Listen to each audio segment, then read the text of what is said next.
She not only won her seat, but she won in incredible fashion.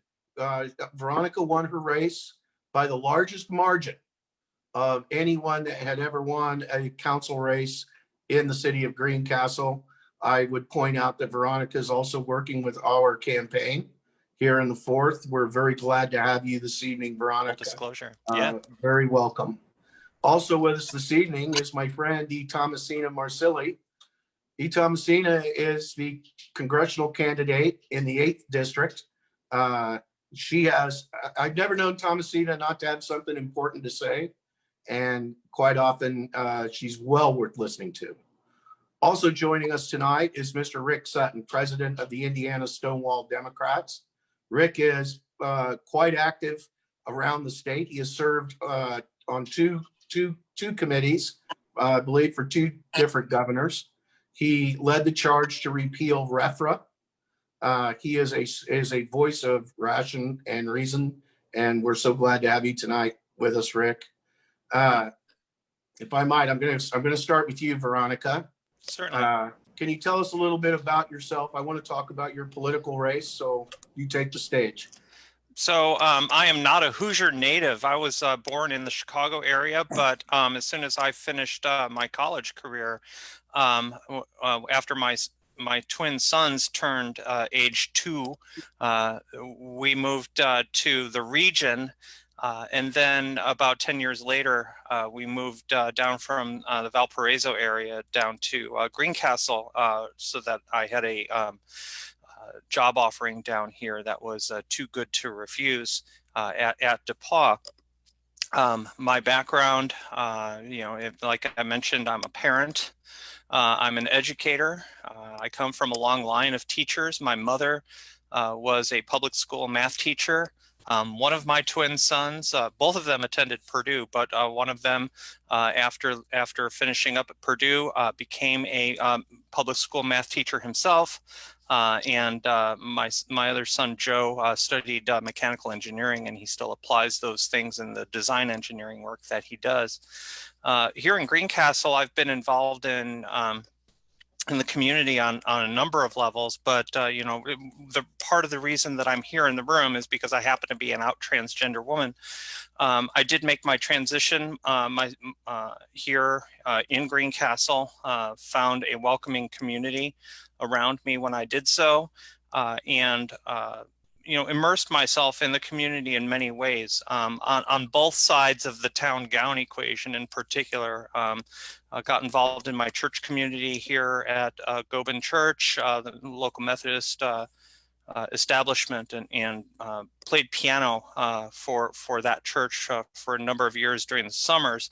All of that is really to find opportunities to engage the community and get to know a broad swath of what's important to our community here. I didn't really do that with political aspirations in mind. I did it more almost out of self-preservation. I think that when a trans person finds a community to welcome them, it's a good thing to get involved and make a positive impression upon your community. And so I was living here in Greencastle for well over a decade in my most authentic presentation before I really got involved in politics on any level that transcended phone banking for other people, right? So last year I ran for the 3rd Ward City Council seat here in Greencastle.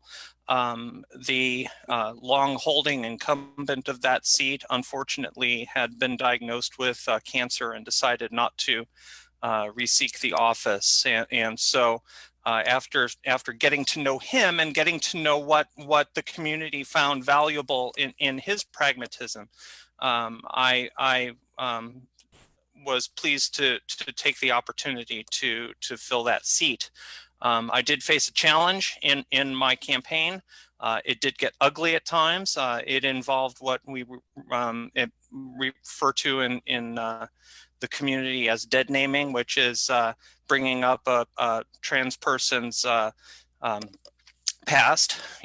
Since my last name is particularly unique, it's easy enough for people to Google my past. The internet is unforgiving in its memory, but all folks are going to find are maybe a traffic ticket in Montgomery County, among other things.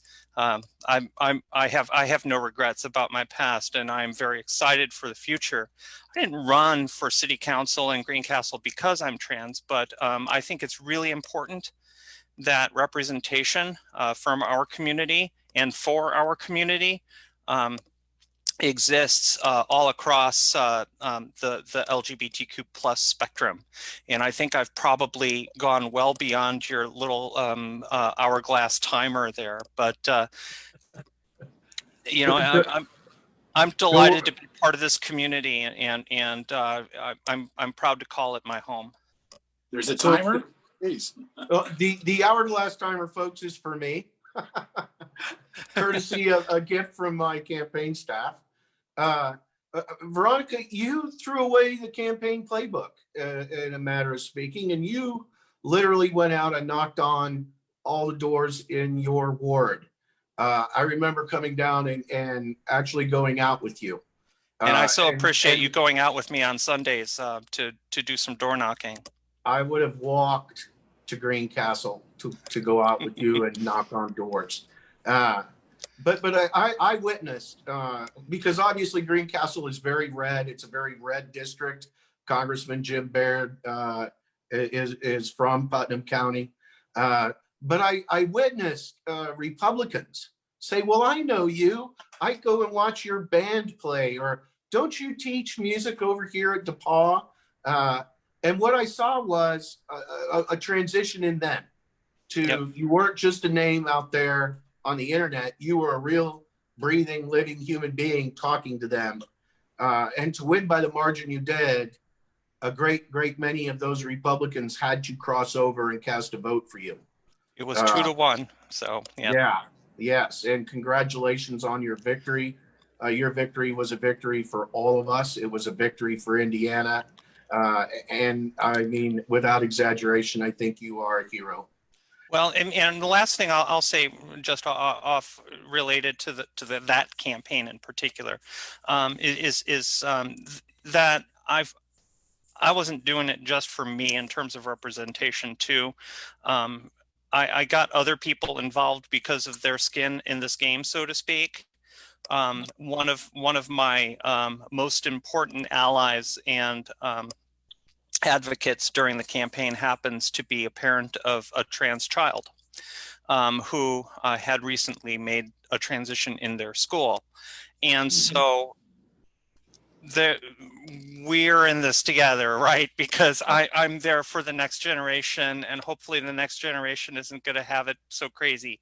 And we can all live our truths in a world that can accept our truths right. for what they are. And so, yeah, I'll leave it at that. All right. Well, thank you for joining us. Moving on, the next individual I'm proud to introduce is my friend, Thomasina Marsili. What's up, buddy? How are you doing? Yeah, I'm doing good, honey. How are you? I'm always good when I get a chance to talk to you folks. I'm telling you, when you and Veronica are together, it makes my day better. I gotta tell you. And now yeah. I know you and Veronica are involved with the Spencer Pride Initiative. Mm-hmm. You are the Democratic candidate, our Democratic candidate in the 8th Congressional District. Like and the first LGBTQ member to ever be on the ballot for Congress. Yes. In yes. Indiana. So many firsts coming out of the Spencer Pride Initiative group, I have to say. So Thomasina, tell me, I watched your event last week. I was just, I'd watch it twice. So you tell us about some of the challenges that the Spencer Pride Initiative has faced. And then I also want to talk about your congressional race, but there's been a lot going on down in, say, Owen County. Oh yeah, where and- both Jonathan and I live. Yeah, Yeah, absolutely. yeah. So can you tell us a little bit about that? Because I've been following this story, but a lot of our viewers aren't familiar. Yeah, so They- a year ago, Jonathan and Jacob, Jonathan's partner, Jonathan is the president of the Spencer County Pride Initiative, and what happened was some underage young men decided it would be a good idea to take their flag, which had not happened in the last 5 years. It did happen 5 years prior to that. And to say that they took their flag, it wasn't a small feat. Since it had happened before, Jonathan and Jacob had put it not only in concrete, but also in a brick and mortar enclosure at the base. So it was not easy. They had to tie a chain around it. And I know some people might be thinking, well, how could they not hear it? Well, their driveway is like a mile long. right. So hearing it was really not applicable. But the perpetrators were caught, and when interviewed about it, when asked the reasoning behind them trying to steal the pride flag, when they had Trump flags on their truck, what was the reasoning behind it? And they said it's because Jonathan and Jacob were big time queers. That was their reasoning. Me too. Yeah. I would concur with that, Mr. Sutton. And so, the second thing that has occurred is that our county council was trying to get Spencer Pride completely abolished. They incorporated rules so that you could no longer have festivals on the courthouse lawn, which is the first time they've ever done anything like that. And so Spencer Pride had to go to the town of Spencer and their council and asked to incorporate the pride on our streets of Spencer, because the taxpayers pay for the lawn at the courthouse, but the county council has nothing to do with the streets. So we were blocked from having Spencer Pride this year, and unfortunately COVID has taken it as well. We are going to have a virtual Pride this year in October, so stay tuned to that. But yes, it is not something that it has been challenging, right? But it is not the challenges with which we face that make us who we are. It's the way in which we face them, which make us human. Right. And great. So actually there was a petition that was signed by some of the citizens in Owen County to block your street festival. Yes. And I understand they came back and said, well, you'll have to get a license. And they came up with some exorbitant price. And I remember speaking to you, and I thought you'd said something about they want $5,000 for the license or the permit. And Spencer Pride was the only organization that could raise that much money. And the other organizations Right. that used the streets for festivals suddenly found themselves priced out of their opportunity. And this was a political challenge to your right to be fully fledged members of the community. That's how I see this. Yeah. And we also had religious people that showed up and said that it was against their religious rights to see drag queens on the lawn of the courthouse. That was another issue. And accusations were made. Spencer Pride, the Pride Festival in and of itself is a very very family oriented pride. You can't smoke at these events. There is drinking only in a garden area, which is roped off. No alcohol is allowed outside. There is a child area. The obscene things cannot be sold. We'll say it like that since we're on Facebook, but obscene things cannot be sold.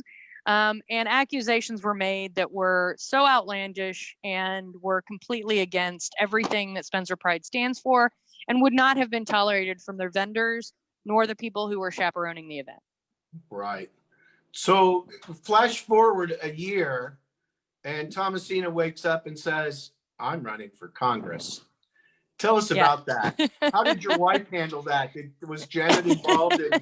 Did she say, Janet, what do you think? Or did you just say, Janet, I got to do this? Well, Janet has a JD and she also has a PhD in higher education. So she's always my go-to in how do you see this going, right? So we had looked at the district before for William Tanoose and didn't quite know if William was going to go ahead with his candidacy. So started really, as you and I would say, Joe, nerding out about it.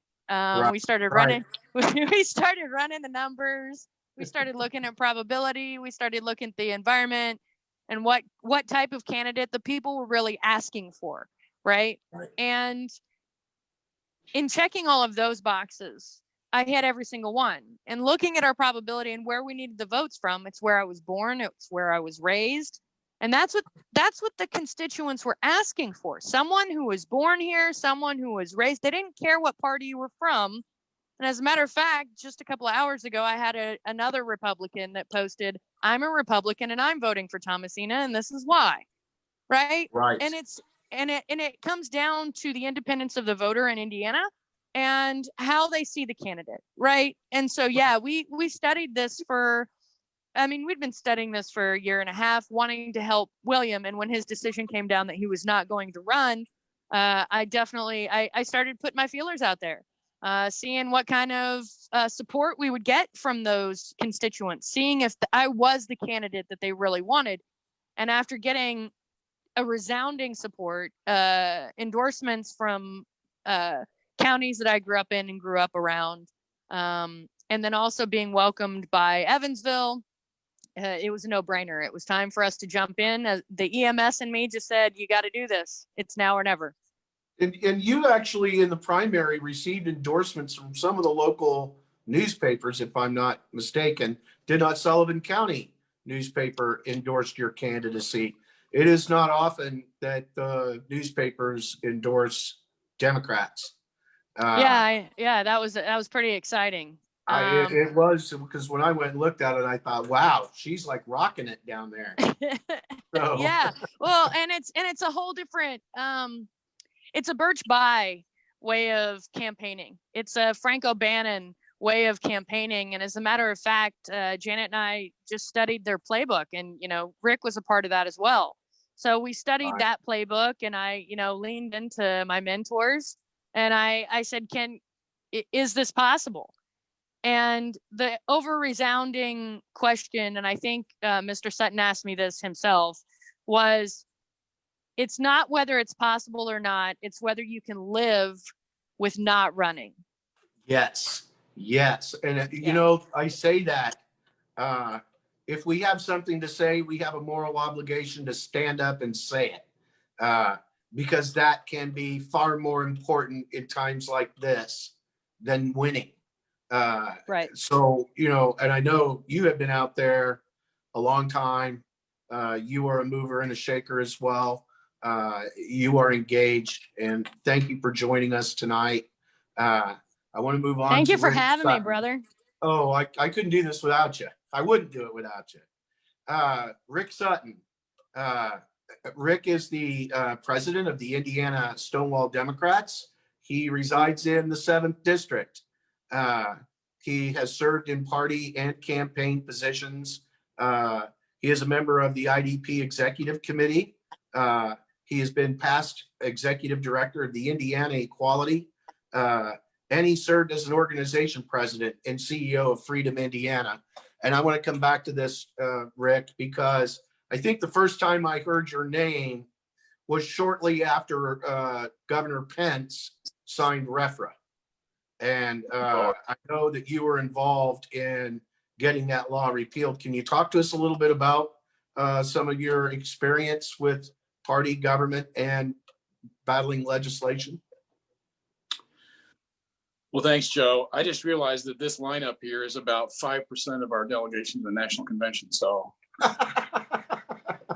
we're all going to be there. Yeah, right here and there. When I had been lobbying I had a career in commercial real estate for many years and played politics on the side.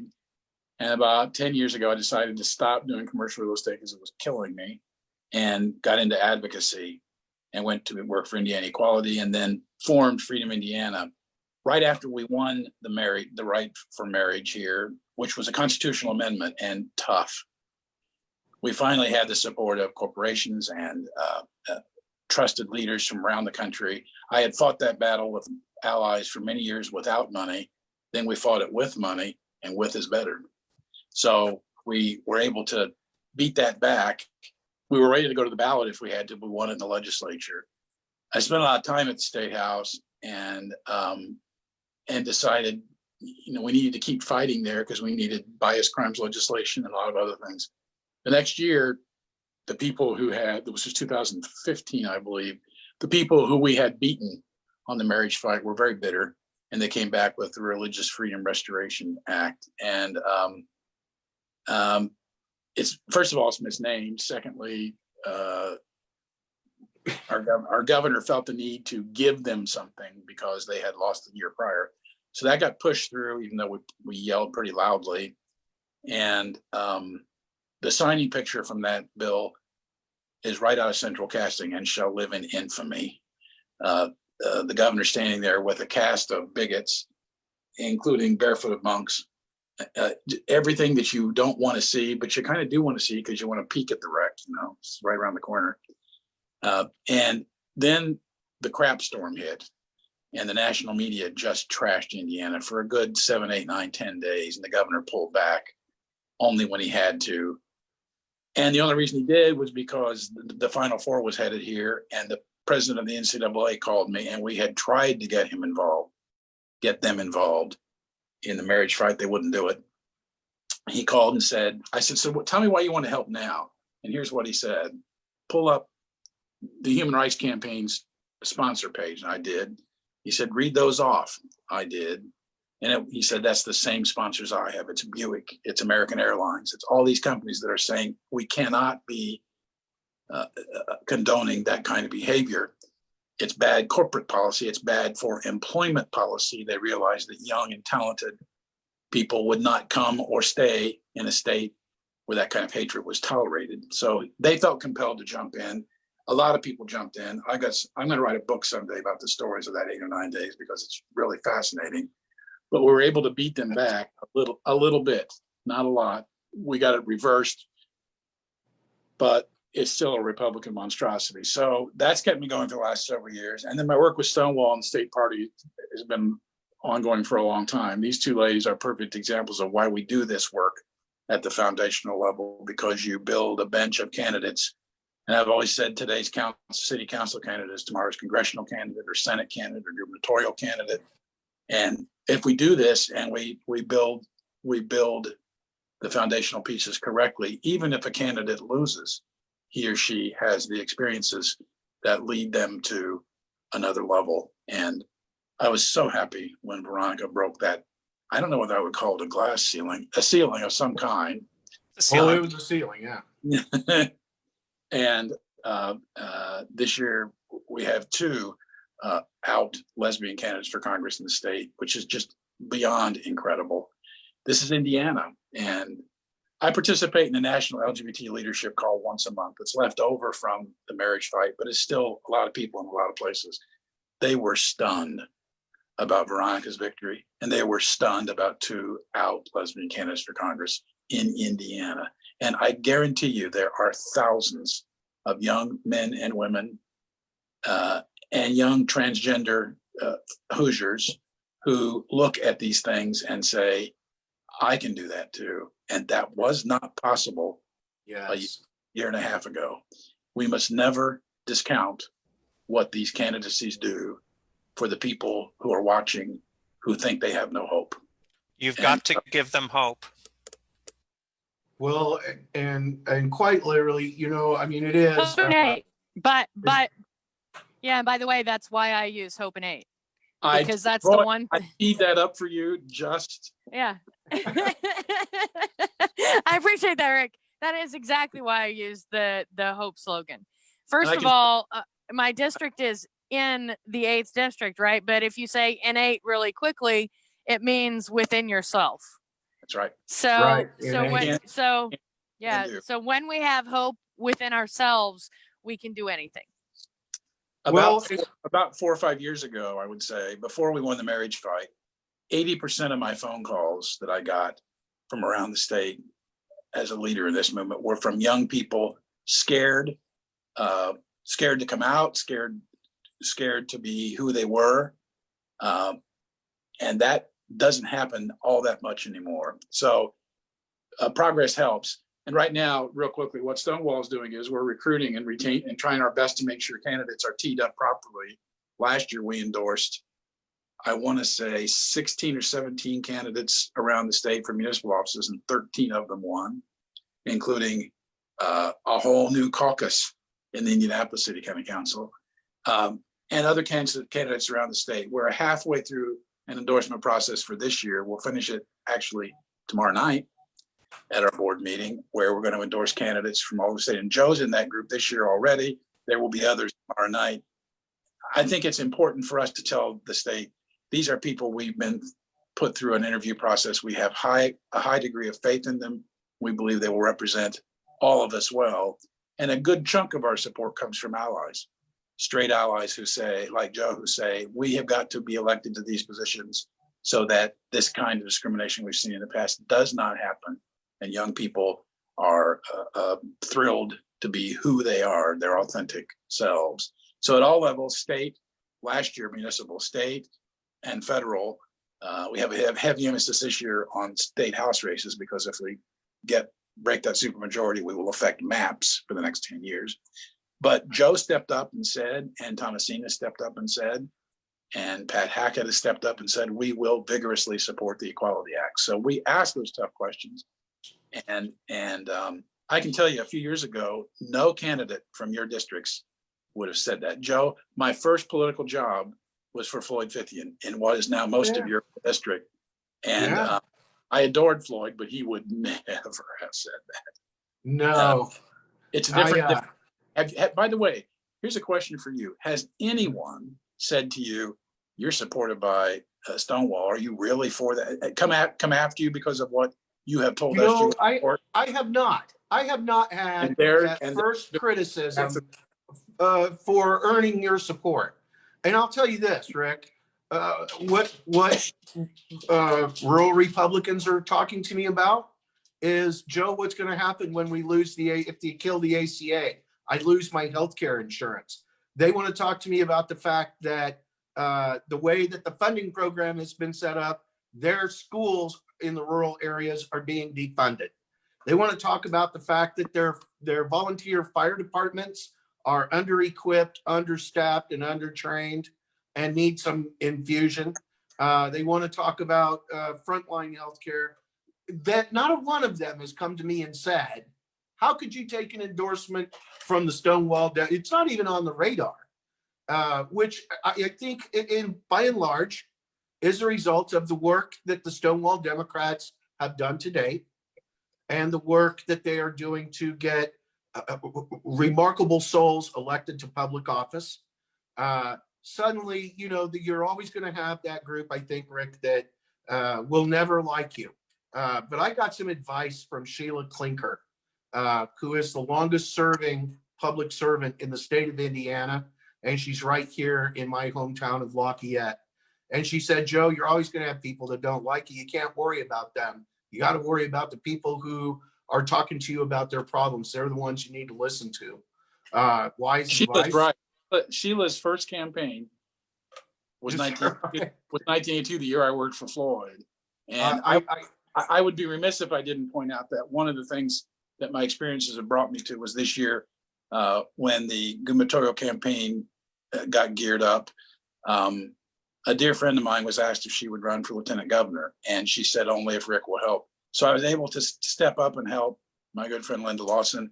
I'm running her campaign now, and it's a pleasure because she has stood for us for 20 years, and she's not. And people like that who stand up for us, we have an obligation to pay them back. I didn't bank on quite this much time away from home, but it's okay. It's only 84 more days. So Sheila's a gem. And when she's done with her career, she needs to write a book and catalog her wardrobe. Yes, absolutely. Absolutely. And just a point of note, Paul Ulrich also worked for Floyd Fithian's campaigns. He's the former Democratic Party chair in Cass County. And I ran 2 years ago, and that's the first time I met Paul. And Paul Ulrich has really become kind of a mentor for me. How old is Paul? What's he doing now? Well, 2 years ago, I think he was like 7 years older than me, and last time I saw him, I think he's 2 years younger. So I can't put a thumb on his age, but I can tell you that he's a successful small businessman. Good. And as the Democratic Party chair, he was actually asked if he would cater to the Republican County party fundraiser. Oh my. And he said yes, of course. And I guess one of the Republicans at the event asked him, Paul, how did you end up landing this job? And he said, well, I give liberal portions at conservative prices, so everyone likes me. And I thought, well, that's quintessentially Paul Ulrich and his approach to politics. Politics used to be like that. We'd fight like hell all day and then go out for drinks at night. It's not Yes, like that. yes. Miss it.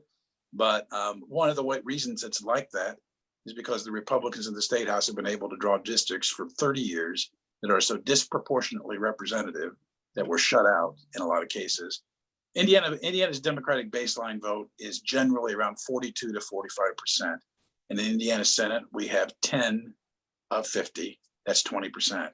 In the House, we have 33 of 100. That's 33%. By any reasonable measure, we ought to have a lot more. We ought to have more than 2 members of Congress. So when you do that long, the Republicans have been able to elect some real knuckleheads who are way out there, and they go further right than even their party wants them to go. Gee, does that sound familiar? It's happening clear all the way to the top. So What happens is the old Republican Party that we grew up with has gone way over here, and it doesn't allow for good governance because they get arrogant and they do stupid stuff. At the end of the day, people like you're talking about are able to practice the old school politics, is fight like hell on issues and then go out for drinks afterwards. We need more of that. I think you can do that in the 7th. Thomasina can do that. Thomasina will have to do that in the 8th. And you're not the only ones. Pat Hackett can do it in the 2nd. And all the candidates we're supporting, for the most part, are going to have to do that because there aren't that many solid D districts in this state at any level. I agree. I'll tell you what, primary election day, I was standing outside a poll with Brian Buchanan, who's a Republican. He has the Senate seat up here. He's running for re-election. He and I were talking. We were just talking. And a young man pulled in and he watched us for a few minutes as we were talking. And as he came up, Brian said, hi, I'm Brian Buchanan. I'm running as a Republican for the state Senate seat. This is my friend, Joe Mackey. If you're pulling a D ballot, he's running for Congress. Please consider voting for him. And the young man stopped and looked at us and he said, you mean you're both from different parties? He was shocked because he'd been watching us speak. And he said exactly the same thing you did. We need people who actually can be seen talking to each other. Well, that having been said, Buchanan's record sucks and he's a knucklehead. Oh, but he was nice to you. So yes. Well, civility. We can debate till the cows come home, but there's no reason for not being civil. And I think, we don't see enough of that from our political leaders. Yeah, that's is that civility. And I think that that's damaging politics here in the country. It's turning off young people, I'll tell you that. And that's the group that so badly needs to get engaged. And for whatever reason, they don't like that. And I think we have an opportunity this year, and we got a really good news today with the vice presidential pick, to pick somebody that young people are enthused about, and people think, I can do that too. There's a lot of young African-American women today who are looking at that choice and saying, when you put people in positions, other young people and folks who think they can never do that, all of a sudden they think they can do it too. And that's how you move a big mountain. The old joke, how do you eat an elephant one bite at a time? You move that needle just a little all the time. That's how we've done in our community, and we've come light years in the last 10. And I think it'll be even more so. I think in the next 10 years, you'll probably see 100 openly gay elected people around the state at all levels. Let's hope so. Let's find some really good candidates and put them out there. Thomasina, I actually joined you last week for your Zoom event on the LGBTQ community and healthcare. And, the statistics on suicide among younger members of the LGBTQ community kind of tend to be overlooked. And I find them disconcerting for a large number of reasons. And so can we talk about that just a little bit? I want to talk about the younger LGBTQ community and what you are doing to reach out to them and where you need help.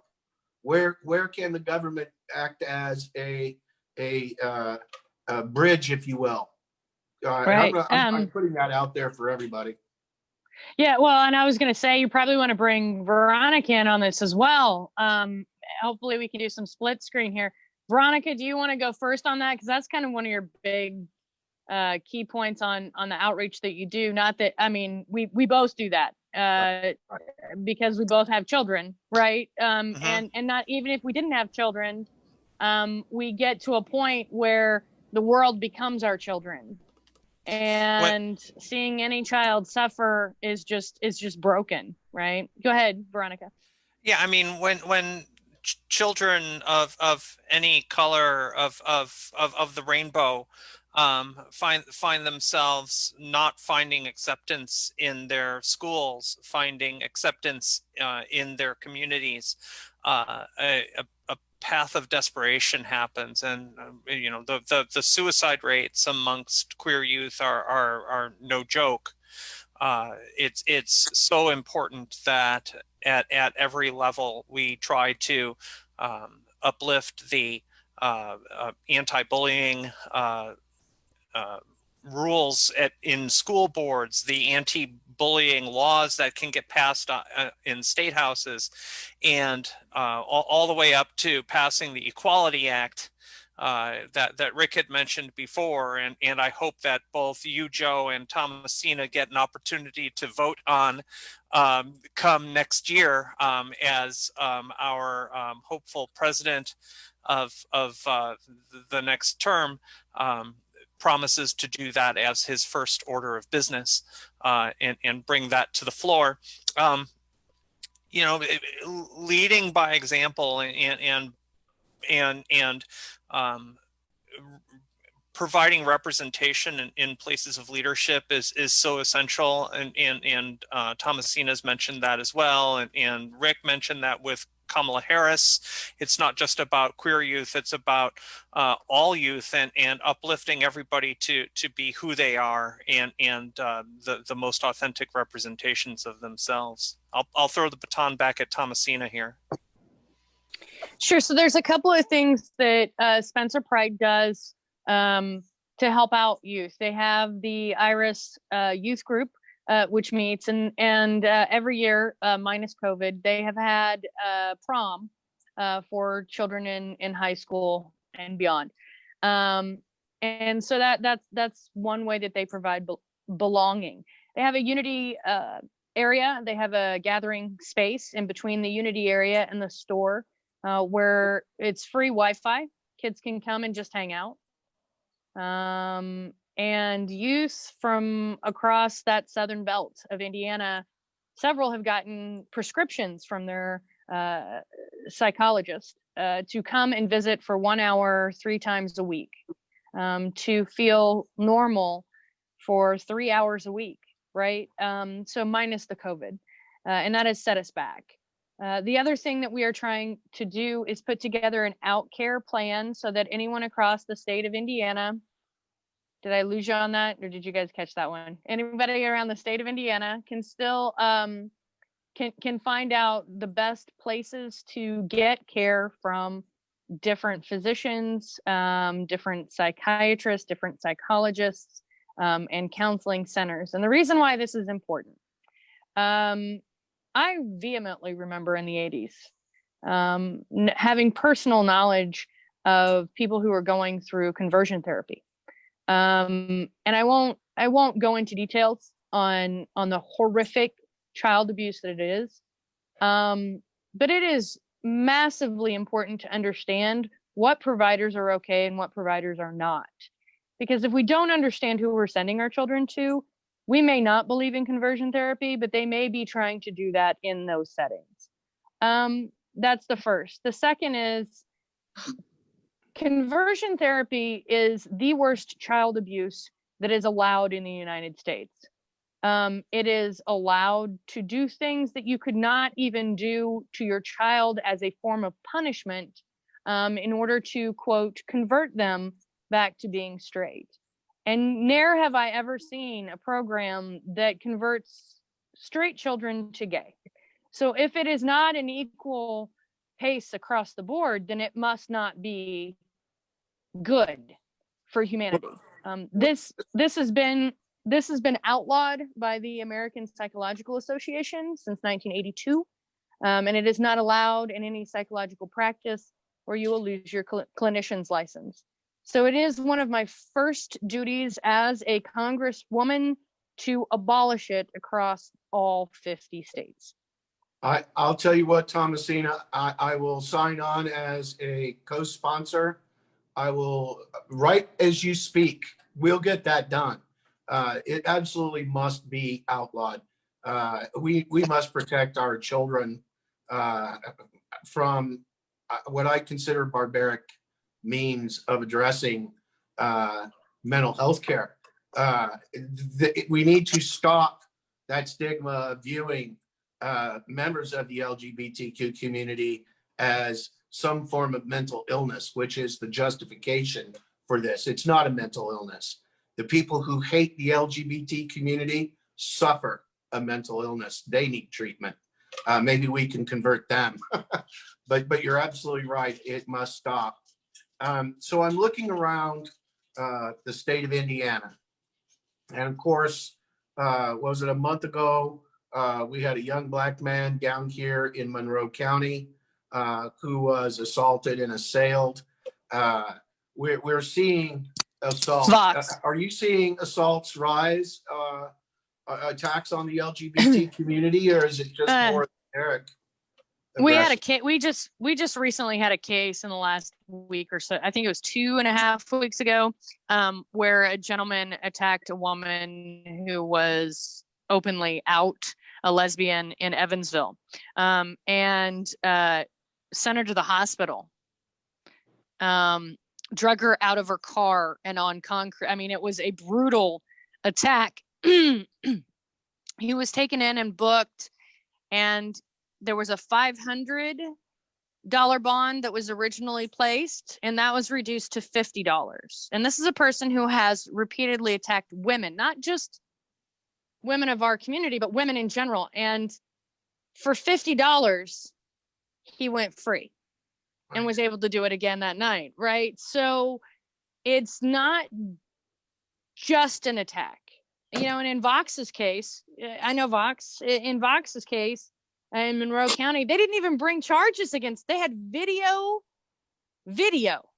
right of this attack, and they didn't even charge the people until the FBI got involved, and a week later they got arrested. Maybe a week and a half later they got arrested. So those are the things that are lagging in Indiana. So let me talk, because you know, whenever the term hate crime law comes up, it is typically looked at as being predominantly a race-based law, whereas I believe the FBI got involved because there is a federal hate crime law, and that's what brought them there.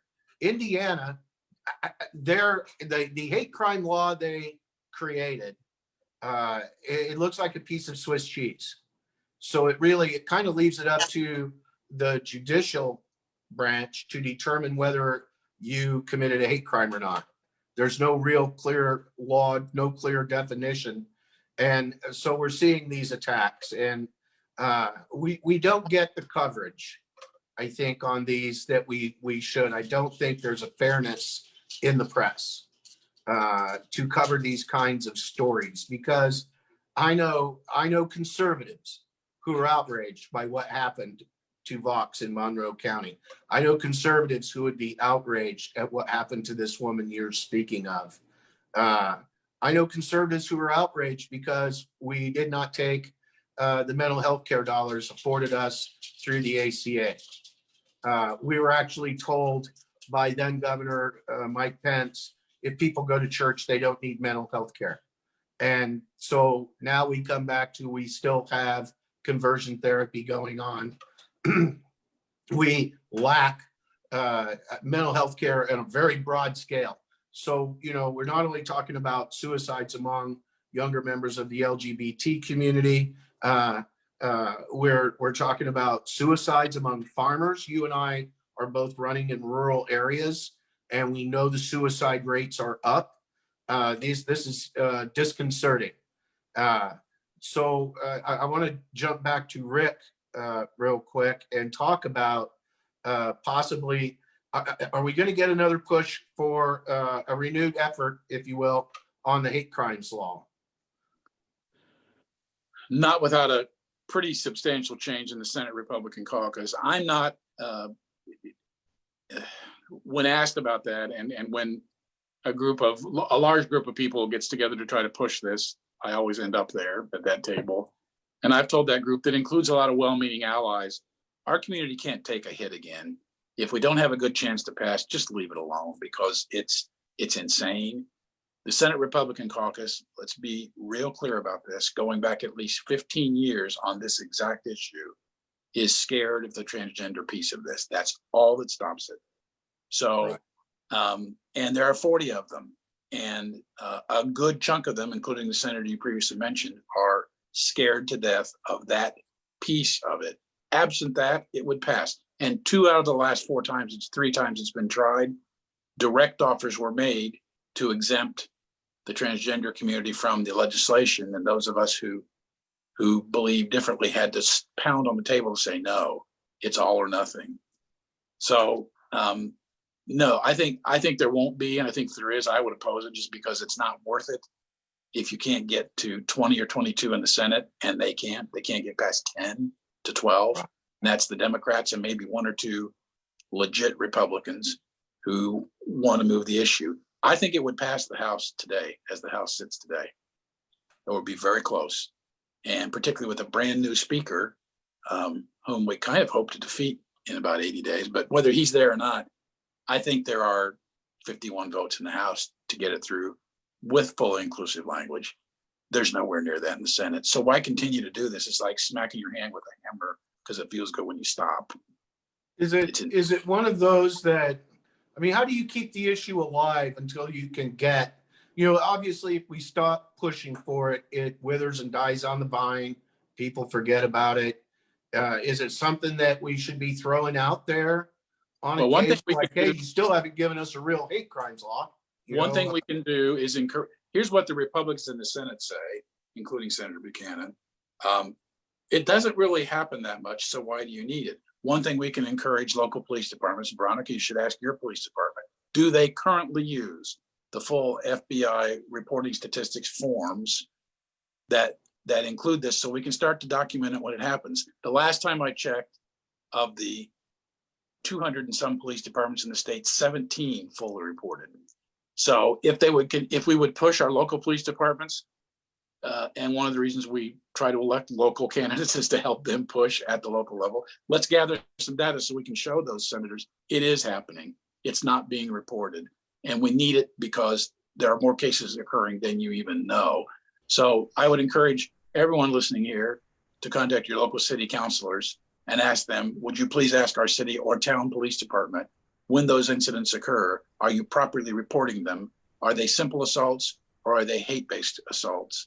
If we can get that data together, it's ammunition for those recalcitrant Republican senators. The only real, if you do that over the next couple of years, along with redistricting that gets us up to 15 or 16 or 17 Democrats in the Senate, I think there can be movement. But there are some really ugly souls in that Republican caucus in the Senate.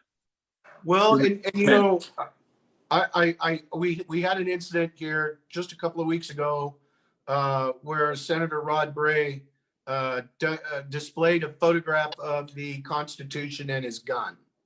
And, you know, those same Republicans are the first ones to start waving the United States Constitution in the air.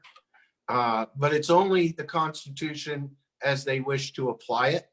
And it's just brazenly, they're open. This isn't your constitution. This is ours, and here's how it should be applied. And we're definitely seeing that. We're seeing a disconnect, I think, between Republican Party leadership and state Republicans across the country. We just watched Oklahoma, and I believe it was Missouri, voted to bring in the ACA at a time when their own state party leaders and national leaders are working in the courts to kill it. So I do think there's a lot of disconnect. I like Thomasina, our campaign. We're hearing from older Republicans who are definitely concerned that Medicare and Social Security are going to be lost. But I don't want to get too far off the subject here. We have just a few minutes. For Medicare. I just started getting Medicare. Would y'all please leave it alone? I love it. I'm using the hell out of it. Well, and you know what? I guarantee you, we're gonna see to it it's there for those younger people we've been talking about for sure. We have just a few minutes left, and Thomasina just sent her regrets. She needed to run off to another Zoom call for her campaign. So she's as busy as I am. Just a note, she and I have been like trying to get together and have lunch for the last several months, and you know the shutdown, but then our schedules. So maybe sometime in November, she and I will have a chance to actually sit down and have lunch. We'll do it in Greencastle. I was gonna say I'm halfway, so this is the place to do it. Absolutely, and you know where all the cool places are. So I might drive absolutely. Veronica, Greencastle. I want to talk about Putnam County. Yep. So, you know, Putnam County went 80% for Donald Trump in 2016. And there really probably is no reason to believe it won't go that way this year. Just looking at some of the primary results down there. How does it feel when you go out into the community and know your accomplishment? Are people waving and saying hi to you? People are waving and saying hi to me. You know, what I do appreciate is that, you know, people who might have in private company a year ago used some less than friendly or other words to refer to me, now don't have much of a choice in how they refer to me, because you know, the newspapers are now talking about me and using the correct pronouns and the correct words, and so yeah, I'm it feels good to be called counselor from that perspective, and to have the color of my soul be honored in just existing. Well, I want to say before we break up, you are the only city council race I know that actually kind of made national news. Yep. And I like I say, it was a monumental win. You are a giant and a hero. I'm proud of you. I'm glad you're my friend. Well, I'll And appreciate thank that you for if I doing can. that. If I can just say one other thing, we've got a, you know, as a delegate to the national convention next week, we have now a trans caucus of 30 for this next week's convention, which also includes 5 elected officials. Check this out: West Virginia elected their first openly transgender elected official to the Wheeling City Council, and she is part of our delegation as well. So we're super excited about having representation all across the country, making a difference in our local communities. And I want to say, I believe she won her race. Her primary issue was one-way streets in Wheeling, and the person she defeated was the president of the city council. He was a mover and a shaker, kind of a very conservative individual. So again, we see an example where a transgender woman ran for an office, but not because she was transgender. That just happened to be a part of the whole story, but because she saw the changes in her community that the community saw needed to be done. Right on. So, I think that's quite telling. I think it's quite telling. I'm very proud of the people in Greencastle. Rick, I do hope I get a chance to meet you in person. I know that's kind of tough to do these days. If there's any closing statement you'd like to make, we're all ears. Sure. Let me Veronica and Thomasina are people I'm very proud of, but they are part of a large group around the state of people that we've helped either recruit or assist in election or in service in their office. And we're very, very proud of them. I sort of live my life by an old Methodist credo that says, do all the good you can do in all the places you can do for as long as you can do. And